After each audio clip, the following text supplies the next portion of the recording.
Well, hello again and welcome to Rolynn's Reviews. We have the lovely Miss Cherrelle Davis. Now, the other students that I interviewed for this series actually took a class with me. Now, Miss Cherrelle, by the time, how you doing? They're coming in. By the time I transferred from OMS to OHS, Miss Cherrelle was graduating. She didn't have time to wait on me. She had things to do. Okay, so you know the format, guys. Welcome everyone in the comment section. Hit that like button. Share this, Jermaine. Primetime, guys. Share this. End of the Bench Media. Share this, guys, on your Facebook and Instagram pages, honey. We want to bring as many people in as possible. So, Miss Davis, Miss Cherrelle Davis, will be talking to us about her career, her collegiate career, the courses in high school that actually helped her for her career pathway. Now, just to start off, she is a licensed marriage family therapist, and God knows she's needed. She's also, how you doing, Lola? A certified eating disorder specialist. So, guys, you know I'm going to be reading your messages. So I hope you have lots of wonderful questions like you always do. So, Miss Davis, how are you doing? Tell me about your high school experience and you know the courses that you took that really helped you to get where you are now. Okay, we can't hear you, Cherrelle. Unmute yourself. Okay. You may have to go out and come back in because you're muted. Okay. All right, everyone. How you doing? Jermaine, prime time, end of the bench. Everyone who's here. When I transferred to OHS from OMS, again, Cherrelle was graduating. So she received all these awards. I was just so proud of her. And I just hated the fact that she didn't take any of my courses. And how you doing, Lady Libra? And so but I knew she was going to be a success. And so Cherrelle's trying to get her technical difficulties worked out here. You still okay? Yeah, we still can't hear you, Cherrelle. You may have to leave the studio and then come back in, dear. Okay, which that'll be fine. So guys, think about some of the questions that you may have for her. Again, I think we did a video on mental health, and we know particularly in communities of color, people may have issues, but there's a stigma associated with reaching out and trying to get help. So think of some things, possibly some questions that you may have, and she's going to share some of her information from her experiences. And when the video ends, I actually shared her website. So, you may, how you doing, Rhonda? You may need to, reach out. She's doing a wonderful job. And those of you just coming in, Cherrelle was having some technical difficulties. So she left the studio, but she will be returning. All right. So how you doing, Sugar Daddy? Sugar Daddy's here. The whole gang is here. Prime time, Lola. So she's coming back into the studio. And so think of some questions that you may have for her. I just knew she was going to be a success. She was just very, driven. Sometimes you run into people and without a doubt that they're going to be successful. And here she is. She's coming back to the stream. How you doing, Sugar? How you doing? I'm good. Can you hear me? Yes, we hear you perfectly. Okay. I'm so sorry. Hey, it happens. Don't worry about it. Okay. Yeah. So we were just here talking. So tell us about the year that you graduated from OHS. Your best friend is here, Miss Erica Richardson. How you doing, Erica? Hey, girl. Hey. What year? I graduated in 2007. Woo! which feels crazy. I Mm. don't feel that old. It feels like yesterday. But yes, '07. And I think before you were asking about my high school experience, Mhm. and what classes kind of led Right, to or, helped be right. helpful. And so, yeah, my high school experience was wonderful. I did quite a few things. I was on the cheerleading Right. team, so we traveled a bit to games. And was in orchestra in high school. And so, yeah, I really loved OHS. We were part of that like first group. Like, I think my Yes. first year at OHS was my sophomore year, I want to Right. say, but OHS's first year. Right. Um, and so, yeah, I had a good time. And I feel like all of my teachers really equipped me very well. I did take Mhm. a lot of AP courses. Yes. But all of them I think just really prepared me for school, for Well, your, college. your English teacher is here. Do you remember Miss Kelly Of Hassafis? course. I was gonna say She's, Miss Hisapas. Hi. Miss Hisapas was one of my AP English yes, she's in the teachers. section. She's coming to support you. Isn't that wonderful? Yes, that is Oh my wonderful. goodness. I think what's wonderful too about at least my experience of OHS, I don't know if folks still feel this way, is a lot of teachers really feel like family. Like when we go back to high school games. It's so wonderful to see people. I know that Mr. Lathan is the principal now. He may have snuck us into a game for free the last time we were there, but it's just wonderful. I feel like there's so many people who feel like family. So Family, hi, exactly. Mrs. Sapas and anybody else who's here. Oh, wonderful, wonderful, wonderful. So, briefly discuss some of your collegiate experiences because I have some students now that think everything is a joke. I'm telling them, high school's a joke. When you get to college, okay, the playtime is over. Oh, your other former teacher is here. She's saying hello, and cheerleading coach Vicky Council is here. Oh, hello. Hi. Everybody's here. Yep. Yes, no, college is not a joke. Definitely not. The thing about high school is there's still a lot of Yeah. structure. So there's Yeah. a lot of teachers who are telling you like, "Hey, get in line. Come on, why didn't you come to class?" Yeah. When you get to college, then professors do not care whether you showed up or not. And every now and then you will get a professor who is really invested in you if Right. you're invested, right? Right. But I think that's the difference with college, right? Is that Right. the responsibility is really all on you as the student. And so I definitely think when I got there and realized like, oh, I can have class time whenever I want to go to class. I can not go to class. I could hang out, the party start on Tuesday night in college. And so, I think there's just a lot of Yeah. responsibility that you have to Yeah. manage and decide what you're gonna prioritize. Time management. Excellent point. Excellent point. Absolutely time management. And I am a person who believes that college is definitely about education, but I Yeah. think also about learning yourself. And so I think there is certainly value in socializing, Yeah. but you got to hit them books, you got to go to class, you have to sign up for study hall if there's something you don't understand, but you have to do that, Right. Exactly. the professors are not going to push you to do that. You're on your own. Mhm. What are some courses? Now, I do have a few students who are actually, those of you who are just coming in. So, Cherrelle is a licensed marriage and family therapist. She's also a certified eating disorder specialist. So, any of you who have any of these issues, when the video ends, I shared her website. It's in the description box. So, hit her up. She's doing a wonderful Uh-huh. job. So, for any students who are currently at OHS and who may be possibly interested in also going down this particular career pathway, what courses would you suggest them taking? So I would definitely suggest anything in the humanities. Of course, Okay. you're at all the class you have to take English, Spanish, all foreign language, Right. all of that. But I would say anything in the humanities. So Yeah. psychology courses, sociology, anthropology, anything that really looks at people Right. and people work is definitely what you need.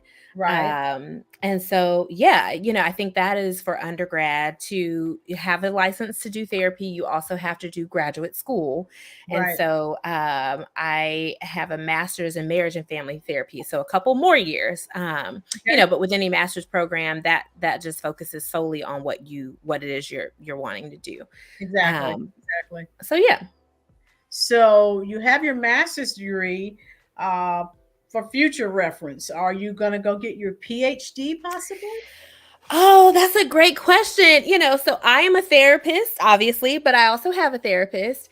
And a couple years ago, this was really on the top of I just felt like I should go back to school, get a PhD. I do really love speaking. I love teaching. And Yeah. so it was just kind of sitting with me for a while. Like, should I get a PhD? Ultimately, I decided no, at Okay. least not now, never say never. Okay. But and I had done applications, I had recommendation letters, I was all set to go. But ultimately, I don't want to be a professor full time. Right. I am a person who actually has lots of clients who are professors in academia, Wow. and it's a very interesting world. But I realize that I don't really want to do anything full time at this point, other than manage my own business. Okay. And so if I ever were, it would probably be more to do adjunct, Okay. kind of like consultant type Okay. roles. I don't want a full course load. I don't want to Mhm. deal with students all the time. Hats off to all the people who do it. But I really enjoy the flexibility of teach a Right. course here, one night a week. Right. And so I, never say never, because maybe there's a PhD in something else, right? I think what I was considering was more like a continuation of my education already. Maybe there's Right. something else that will call to me at some point. But right now, Cherrelle is done with school, unless it's like a weekend course somewhere. And Ah, if you remember Miss McCoy Barnes, she's I think, yes, well, she's in the chat saying hello. She's yes. now a social worker. So you, Ooh, so we do the same thing, probably. yes, you possibly, Ah. yeah, you both are helping people. So that's great. Yeah, it's not for the faint of heart, No, especially the no. last, I think life has always been a challenge, right? But the last 5 years, Oh my God. Oh, when I opened my practice was 2020, January okay. 2020, which if we can rewind back was before COVID, Right. right? And so I opened my practice not knowing that 4 months later I was going to be working from my house. Oh wow. Um, but that was also when Black Lives Matter movement really took off. And so That was it's a lot. been a lot. Yes. That was before President Trump existed. So Right. lots of things really happened A lot has in the happened. last 5 years. And so all of that to say, being in social work, the mental health field is just it's not for the faint of heart, because everything we talk to people about, we also experience. Right. And have you, and as an educator, what we have witnessed since uh, the pandemic, our students, just the apathy and just trying to get them back in the mode of learning and Mhm. focusing. Mhm. We're not there yet. And Mm-mm. I forgot, I was reading something, and it told how many years they actually lost for that time that they were out, and they're saying it would take years to catch Yep. up with what was off, Mhm. particularly for the students who were already lagging behind. Yep. um, so are you seeing that in your practice? Absolutely. And that's a crucial, like, whether it is high schoolers, right? So I think about people who in 2020 would have been freshmen or seniors, right? Mhm, Whether mhm. that's high school or college. And that is such a crucial time for human development for any, for Yes. students. That's where a lot of people, if you're just leaving middle school, that's the high school spot where you have to exhibit some more maturity, or in college where you get more freedom. And so to miss out on a lot of social interaction for two Yeah. and a half, 3 years, it's crucial, right? And the same thing happens with my practice, right? I do see some, some high school students, mostly college students though, Yeah. but that's a big part of life to really have stop. right? You learn, and everything in our world now is so much on social media, Right. to the point where people start to think that that's the way that you should properly communicate, and it's not. That's not how we are designed to learn to talk to each other, to learn to work out conflict. So yeah, I believe that it would probably take people like 4 or 5 years just to get back to where they would have been. Right. And so again, your line of work, those of you just coming in, Cherrelle owns her own practice. And please tell me, what are some of the barriers that you see uh, that the people of color have? Mhm. So far as coming to a therapist and the fear of being labeled that something's wrong with you. Could you sort of briefly talk about that for me? Yeah, so I think there's two parts to that, right? I think many people fear coming to therapy because of stigma, right? Like, Right. I think lots of people assume that there's got to be something wrong with you, Mhm. if you are seeking out therapy. And certainly that happens, right? There are people who really feel like they're off, they're just not right, or they're really struggling with life. But you can also go to therapy just because you want a second opinion about something, because things are going well and you want feedback about how to keep it going. Yeah. Therapy can be many different things. So that's one piece of it. But I think Black people, especially, right? Like culturally, there's so much that we talk about praying things away. Oh, And, that if you were right with God, that, oh, or you could talk to God about things. And I am not saying that you can't, right? right. But there are some things that you need a professional to really hash out, right? Say it again And for the people in the back. yeah, right. There you can't pray everything away. You just can't. You can't. Some things require you to change your behavior, to change the way that you think about things, the way that you approach things. And that cannot always be found in a Bible, or whatever, Right, it right, doesn't have to necessarily be a Bible, whatever your right. religion is. And so, I think that's where having someone who is a third party, who has no other, goal other than helping you improve your life, and is objective about that, right? Can be really helpful. But I think that we as Black people, we just kind of stray away from that because The we stigma. think people will judge us. Right. We think people will judge our spirituality. Mhm. And we just don't talk about it enough, right? But mental health is real. People are really hurting. Right. um People are really needing support. And so, I'll tell everybody, like, get a therapist. I Yep. joke, I'll be like, oh, you need a therapist, right? But I think I really think everybody does. Yeah, at um some point in time, I mean, we all have some type of trauma that we've had to deal with in our that's right. lives. And Hmm. it's funny you mentioned that. God rest Tina Turner's soul. And Mm. she was talking about, I mean, she was a Buddhist, I think, but, and she Yep. didn't take, like you said, sometimes you have to go get help. And I was reading it, she was saying she wished that she had taking her medication. She didn't realize the correlation between high blood pressure and her kidney. So yeah, you can pray to Buddha, but take your medicine too. I mean, Right. just sometimes you have to go get help. That's Um, right. and so I think that's where we are. And we Hmm. have to realize it's okay. Yeah. Anything, I mean, life happens. And Hmm. some of these things that we're talking about, when I discuss it with students when they're in my classes, oh, they're thinking, oh, she don't know what she's talking about. But when I see them a few years later, and life has thrown some things at them they didn't expect, right? Hmm. All of a sudden, I'm the smartest person in the world. They just Hmm. glad, well, And I, life changes so frequently. Like today it could yeah, be up and tomorrow it could be down. We changed quite a bit, right? Like who I was in 2007 when I graduated from OHS, is not who I am today, right? yeah, And so I yeah. think sometimes just having someone to talk things through with, or Mhm. someone who'll just listen to you. A lot of people have people that won't listen in their Right, lives, right? right, That won't just hear them. exactly. And a therapist is trained to do that. Right, right. So question, is this what you've always wanted to do? Is this the career pathway when you were 8 years old? Yeah, I want to be a licensed therapist, or did you just sort of grow into that role once you got to college? I definitely grew into it. So what I will say is I always knew I wanted to help people. Okay. I wish that someone had told me in college, right, that there are things you can do with the degree that you earn and things you cannot, or things that will require more schooling, right? That is the one thing that I wish someone had told me in college. Like, great that you love this major. Let's think about what it is you could do with it, right? And what that might mean for your life based on what you do with this degree.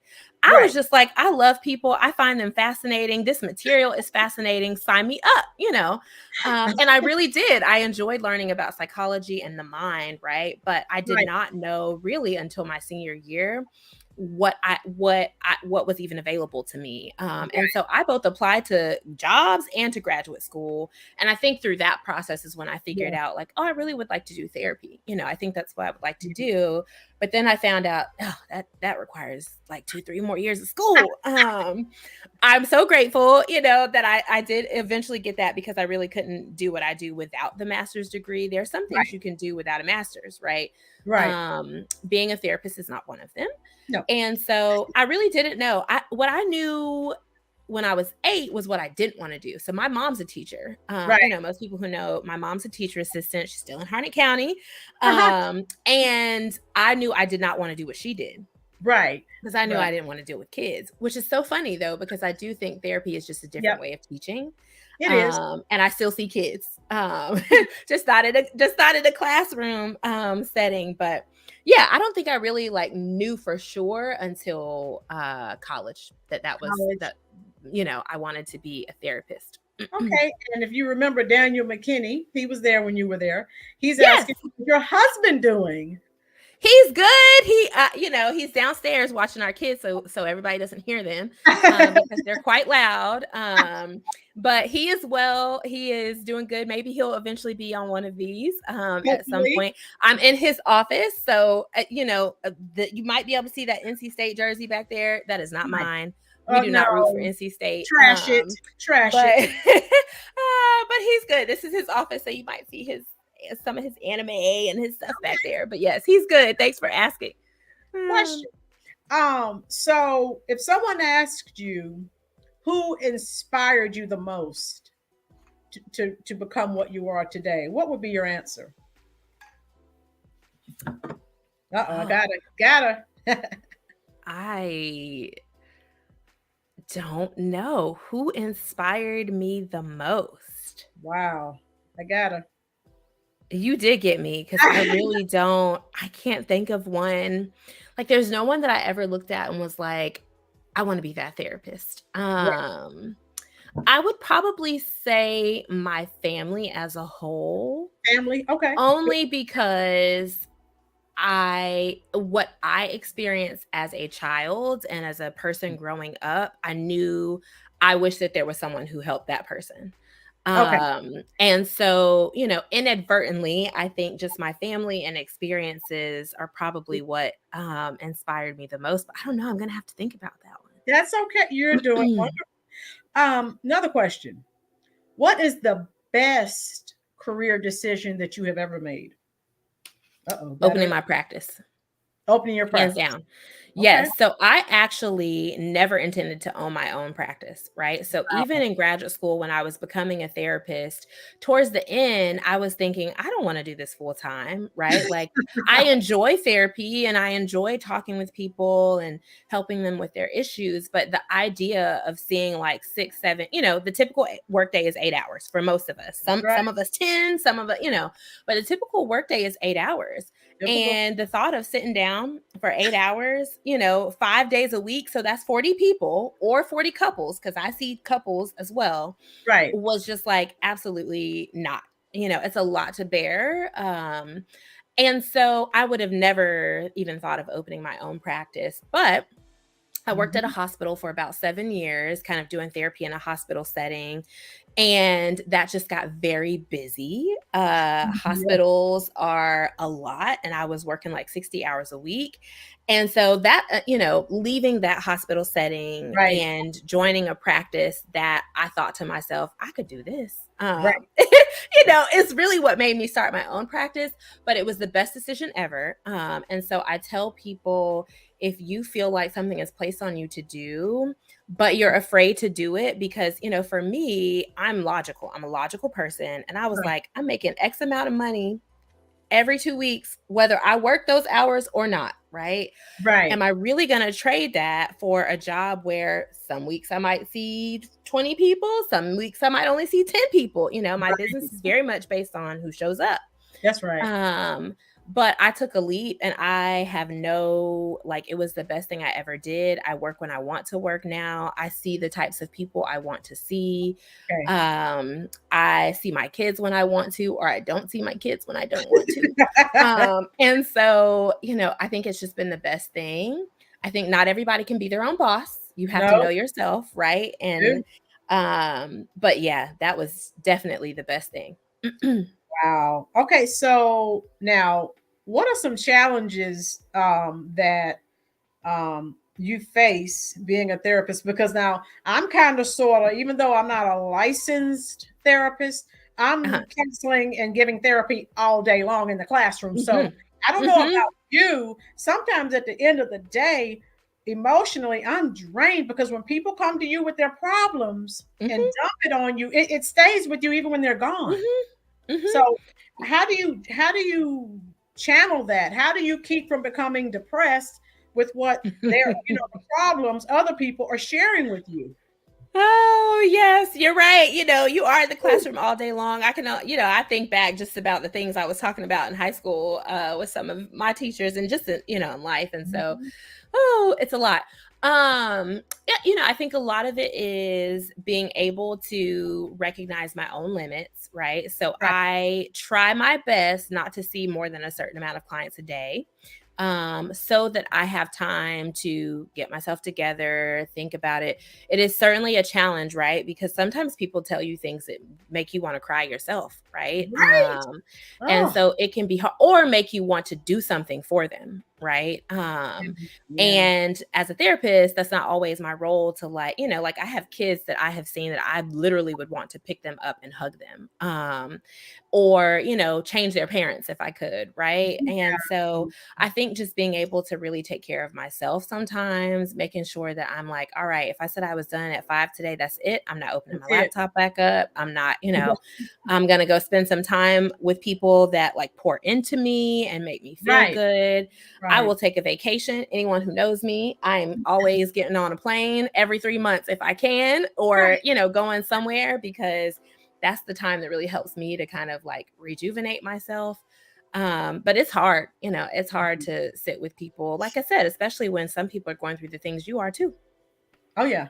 So like I said, and I guess like when I leave OHS, that's why I have to leave that there. Because close that door and pretend that it's a different place until you get back in there. I'm telling you, it is some of the things that people are going through. It's just gut wrenching. Yeah. And like you said, if you could, you'd change the parents, but we're not at liberty to do that. Miss Barnes said, what are some things that are causes the family dynamics to decline? That's a good question, Miss Barnes. I almost kind of want some more clarification. All right. But I think many things cause people's families dynamic to decline. I think stress. Oh yes. I think generational trends, right? So if the simplest one that I can think of without causing an uproar, right, is if my mom spanked me, I should spank my own child, right? That's what happened to me. But I think, that's just an example, right? So just carrying things down from generation to generation, because that's what has happened to us. And so I think that really changes family dynamics, because the kids these days, and people really who were born anytime 2000 or later have access to so much information, but also access to thinking that things should be different or could always be different, right? And so I think that really butts heads when you've got, an older person or a younger person, and they're clashing. But yeah, I think lots of things cause family dynamics to be messed up. Oh yeah. How would you define career success?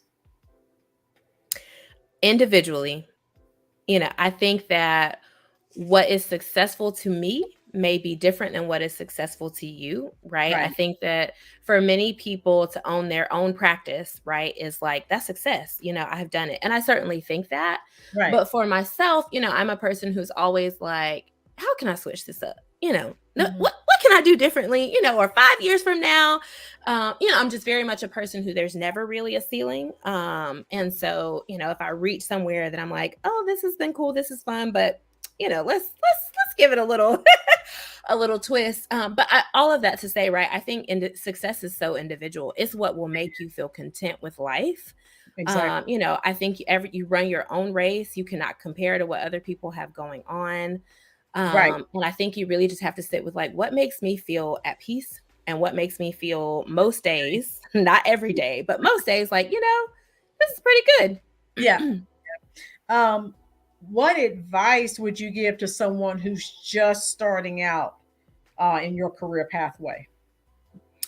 Oh, I would say get some mentors. Get Mentors. some Okay. people who have done what you want to do and talk to them, Okay. once a month, once a quarter. But I think mentorship is invaluable.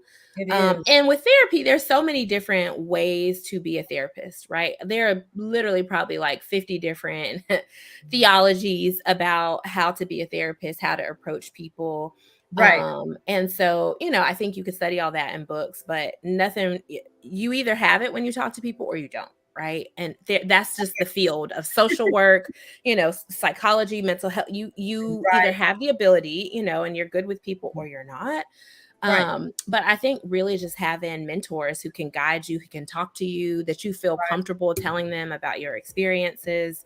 So yeah, that would be my advice. Okay. Wonderful. How do you set yourself apart from other licensed therapists in your field? Mm.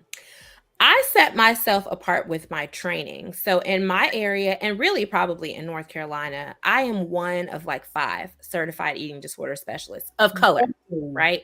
okay. So I see couples, of course, and I see people for anxiety, depression, but my main clinical focus is really on people that have issues with eating or body image concerns, right?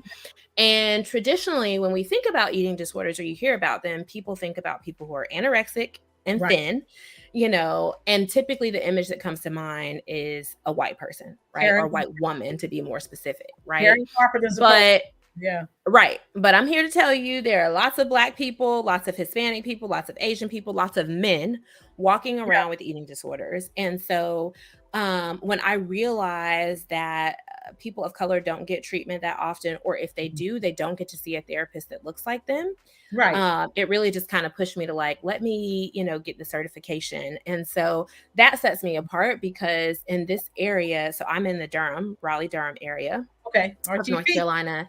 RTP, yep. And there just aren't that many in general, like nationwide, right? There are not that many specialists, which means that I've had extensive training and Oh, worked with like thousands of people. wow. Um, but yeah, so I think that alone sets me aside, right? If there is someone in this area who has an eating disorder or body image concerns and they want a therapist and they were to go Google, me and maybe like 2, 3 others would pop up. Right.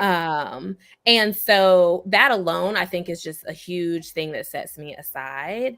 But other than that, I just think I'm good people. I just think the people come. You and I were having this conversation before we kind of got online, but Yeah. when you're good people and you're in the, your heart's in the right spot, people come, right? They- People are drawn to that. Right.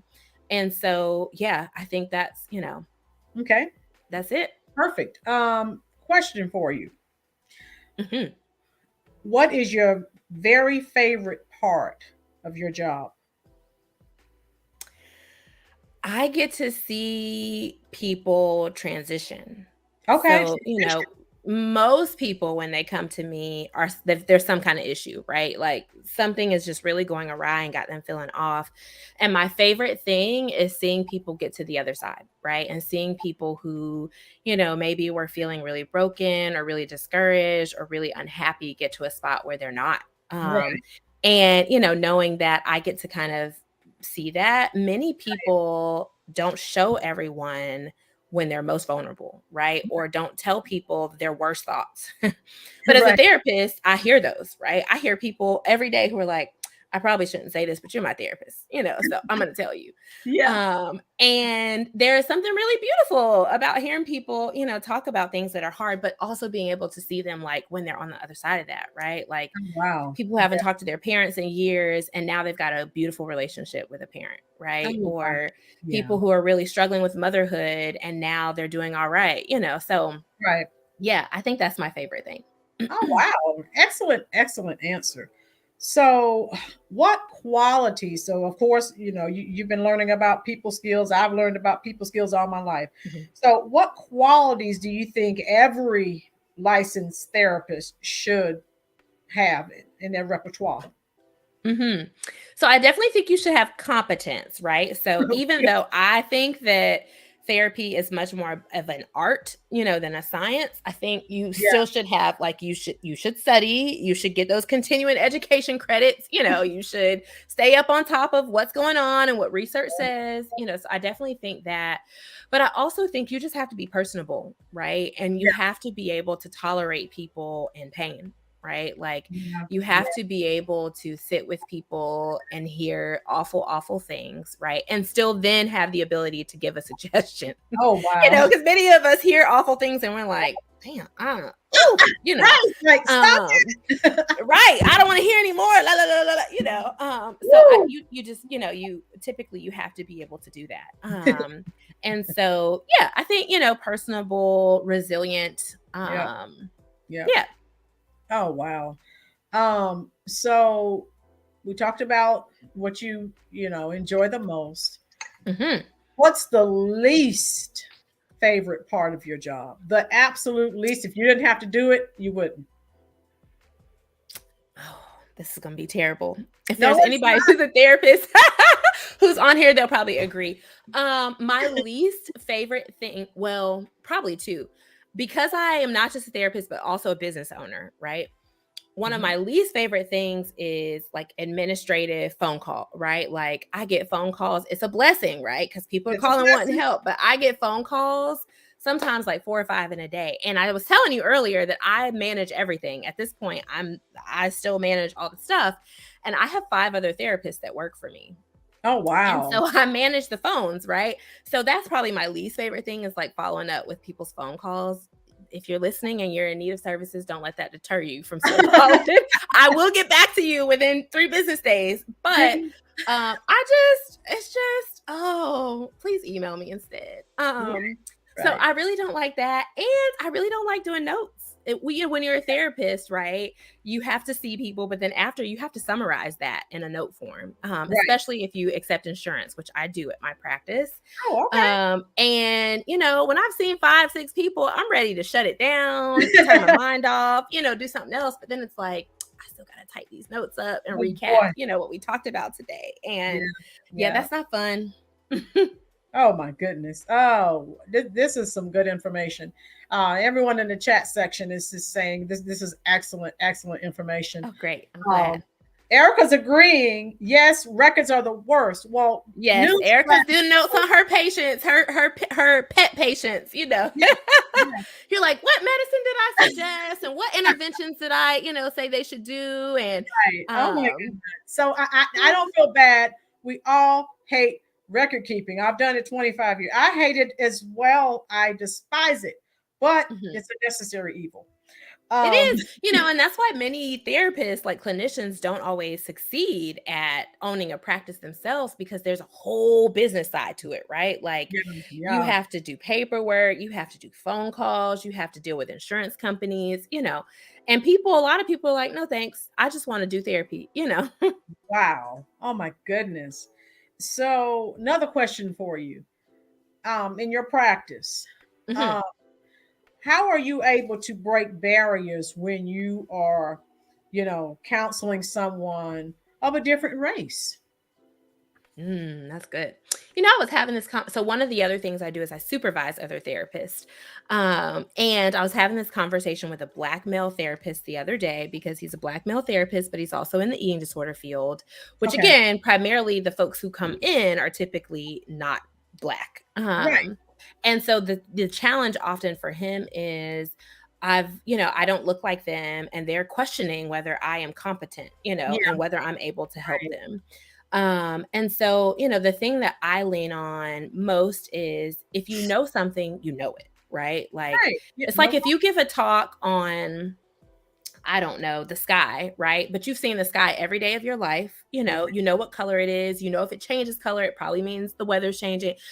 Then it's like the back of your hand. You don't really need to study more, because you know it, right? And so that's what I kind of lean on whenever I see anyone that doesn't look like me. I'm like, I'm an expert, expert, right? I know this. And there's an expertise that I have, right? And I can offer that to you and work with you, or you could choose not, right? Yeah, But I think when people, whatever, typically, right, whatever race you are, people know competence, right? they And do. people know if Mhm. someone seems to know their thing, right? No. There are some people who are unwilling to see that, right? But for the most part, right, like, that is something that's universal. So I rely on that. But then I think also, again, if you're a therapist and you're good with people, part of therapy is being able to know, like, okay, this is where I can connect with you, right? Like, we might not look the same, but we have this in common, right?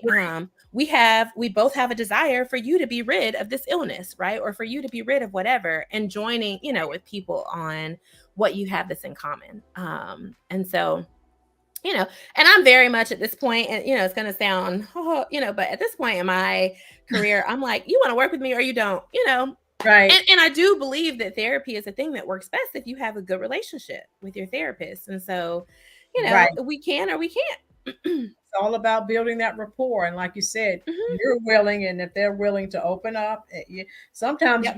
I think that in this country, we get so caught up in race. We don't know God could Mhm. have someone right there in our face to help Absolutely. us, but we have a Absolutely. barrier. And you don't Yep. know if that's if that could be someone he sent specifically to help you. That's But right. for That's whatever right. reason, Yep. And I tell people, the only reason, so I worked in the field of eating disorders for about 8 years before I got certified. I didn't get certified until I, started my own practice, like a year after that. But at that point, I had been almost doing the work for 10 years, but it was a white woman who came to me and said, the field needs more people that look like you. wow. And what can I do to help you get there? Oh, wow. And fortunately, I've had many people who don't look like me in my life who have always been encouraging. Right. But that, if I had been like, oh, shit, Right. you don't know you're white, you don't know, then I would have never heard that. But it is her that made me be like, okay, let's do this. Right. She walked me through it. She, checked in on me. And so, like I was saying earlier, you need mentors, but I think also be open to people that don't, people have knowledge, whether they look like you or they don't. You have to, lots of times, I think people, because our brains are so small, we're not willing to think outside the box. I think we Mhm. miss so many opportunities when Mhm. people, we mentioned this earlier before we came on live. People are placed in our pathways for a Yep. reason, but sometimes, we Yep. discard them, or we don't want to listen. And how many opportunities have we all missed because our minds were too closed? Yep. We Look, got and to. I'll take a blessing from anywhere. I don't care how it's packaged. Either. I take all blessings. I told you about the blessing I received today. I accept Yep. all. Mhm. Oh, Mhm. so, question for you: Mhm. where do you see yourself in 20 years? Oh, I hope I'm on a yacht. Um, 20 years. Wow. Let's see. The girl, so my youngest is 2, so she would be 22, which in theory means that she's going to be out of our house. Um, at 22 or 20 years, what I would love to see is still having a practice, because I'm one of those people that even in retirement, I think I'll still do something. I'm You just have I'm just to. a busy type of person. Mhm. But I would love to see, like, still having a practice, but not really seeing people, like Mhm. actually doing therapy anymore, doing more things like this, more speaking engagements when I feel called to, or when it feels like the right time. But yeah, I just think of like flexibility. My husband and I, Manny and I, like to travel. We are headed to the Maldives in a few weeks. All Woo, right. we just got to hang on a couple weeks. But I would love to just be somewhere, just Yeah. enjoying, looking back and thinking, wow, we've done a good job. Right. And I would probably pass your information on to one of our family consumer science teachers. Now, they're talking part of their curriculum. They have a course on mental health. So, do they need somebody to teach it? I'll come in. Yeah, we're trying to get you back to OHS. So pack up. Yeah, look, that's what I would love to, I love things like this, right? And I think it's important to give to the people that have given to you or the places that have given to you. And so, yeah, that's what I see. I see getting calls from people that are like, hey, you busy? No, I'm just out here, on a yacht. What do you need? I'm here. I got it. Sure. Let's do it. Mm-hmm. So you graduated from OHS in 2007. Mm-hmm. All right. Now, this is 2023. What would you tell your 2007 self? Uh-oh, I'm ready. Oh gosh, you have some good questions. What would I tell 2007 Cherrelle? I don't know. It gets better.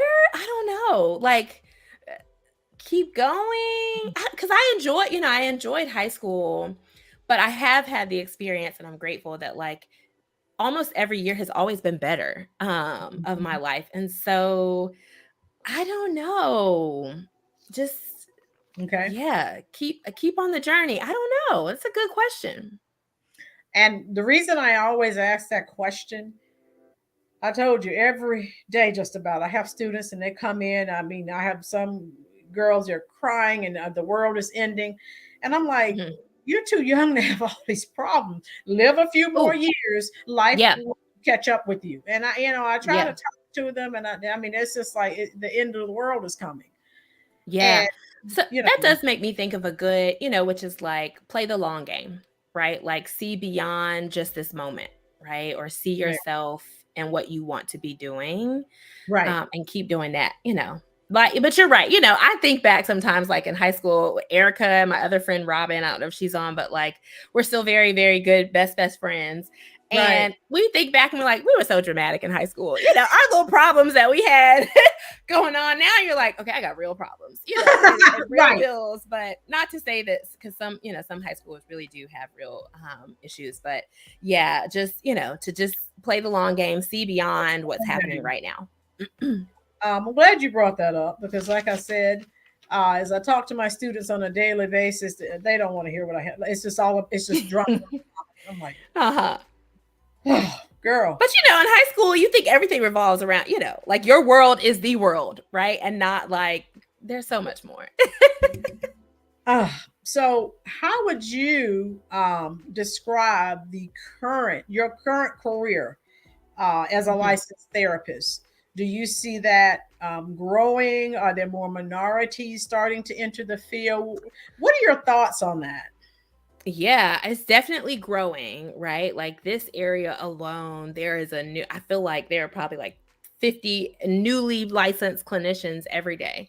So the field is definitely growing, which is great because there is no shortage of people with issues. And I think therapy, like the field has really become much more acceptable. Like it's becoming much more acceptable for people to go to therapy.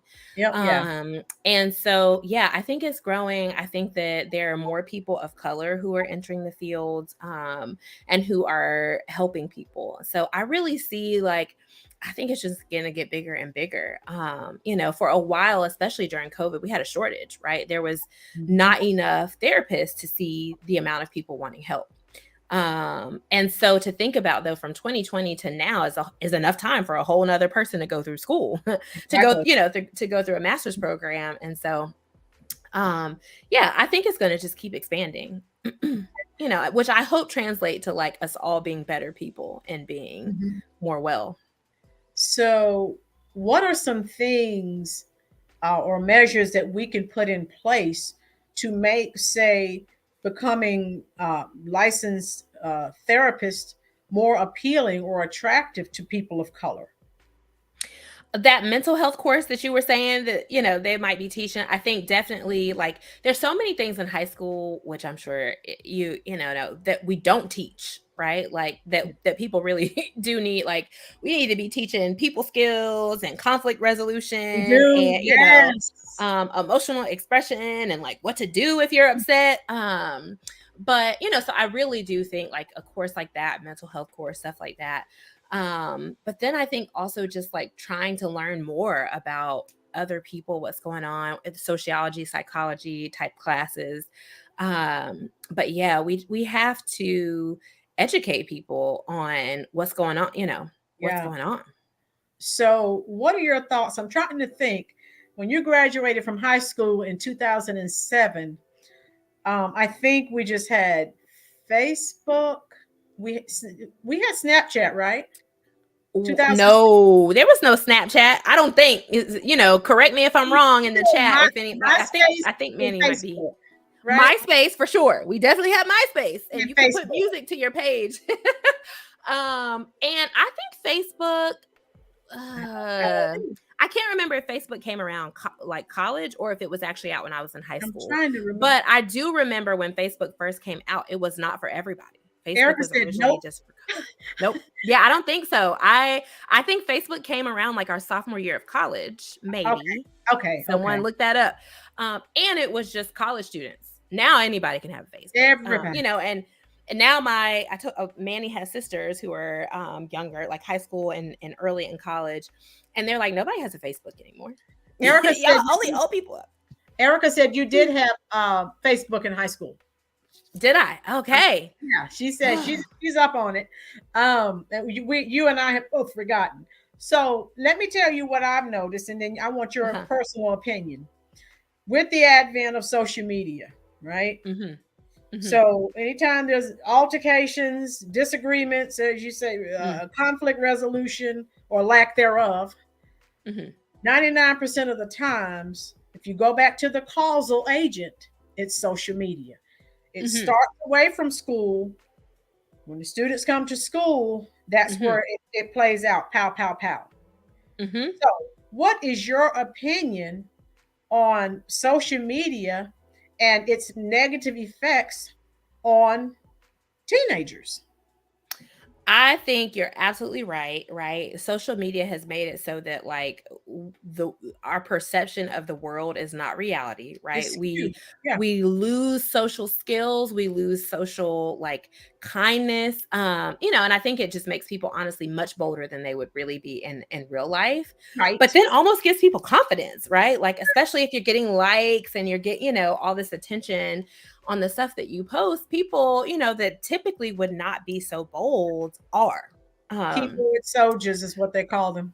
The keyboard. And so, they're quiet as a mouse. That's right. But then people like that same person who's quiet as a mouse, if they have so much time on social media, will also be the person that comes to school and throws a punch. Right. Right. And so I really think that we need to all like limit our social media and not just like as a parent, like, you need to turn your phone in, at 9:00 at night or whatever. Right. But more just like, even as adults, right. Like we have to take breaks. So many people wake up and the first thing, and I do this sometimes too. The first thing we do is open up that phone and, let me see what's on Facebook today, But I think that when we do that, we lose time doing other things that we could be doing. We lose time connecting with people. And so, I think we all just need breaks. Right. But we also need to ask ourselves, especially high school students who are, starting stuff and whatever, right? Like, would I say this to a person in their face, right? And if I would, can I, and is there a different way to say it? But it's just social media has just got people. It is. It's, and it's so sad too, because so many people have access to stuff that they would not otherwise, right? Yeah, and I tell them, well, she said, who gives a flip what she said? Like I said, most of the fights, which we have plenty of, it starts on social media because this girl said something about this girl, or this guy said something. Who cares? Yeah, but then you have people who are also instigating on social media. You're gonna let her say that, it's just awful, it's So, I wish that there was a way to like disable social media apps in certain settings, right? Like the minute that you walk into a certain place, that it just won't work. Wouldn't that be nice? Somebody go create that and put that in your school. I wholeheartedly agree. Again, most of the problems, and I've talked to people in my age group, and we're glad we didn't have social media when we were in school. So, and we didn't have, all these fights and these disagreements. I'm just looking, I told them, I said, I was never even close to being I don't get this. So I said, yeah, it's time for me to get out in a few years and retire for 4 or 5. Yeah, because I don't understand this. It makes no sense to me. It's wild. And again, I talk to them as much as I can, but like you said, they have their friends. Well, she did it, and they're just boosting it up because everyone wants to take their phone. Did you see what she said? And everyone records it, and then they share it. It's around the whole school, less than a minute, because everyone shared the video. And then you're probably there like, what's going on? And you just see people.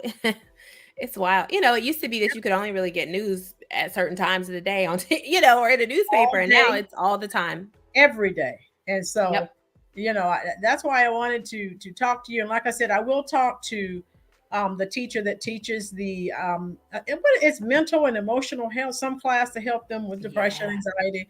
I will definitely give her your information and tell Manny he's not getting away. I will be interviewing him as well, so he can sit back now, but he's going to be in the hot seat just like you. He can be, yeah. I'm an equal opportunity employer. And so this has been a wonderful conversation. I didn't want to take all of your Sunday, but I wanted to ask you some much needed questions. And you did an excellent job. And everyone in the chat section will attest to that. Okay. And everyone has enjoyed it. If anyone has any other questions, please go ahead and type that. Because I don't want to keep Cherrelle all day Sunday. Her children are probably. It's okay. You're giving me a break. They probably do want to see me, but you giving me a break. This is quiet time. I do what I can. So don't forget, guys.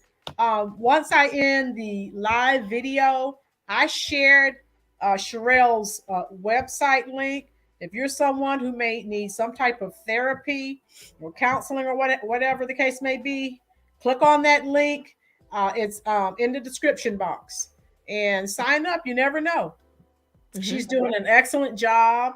And all of your former teachers and administrators are just so proud of you. I knew, like I said, you did not take my class, but when I came over there and you kept walking across that stage, gathering all those awards and scholarships, I said, that girl is going somewhere.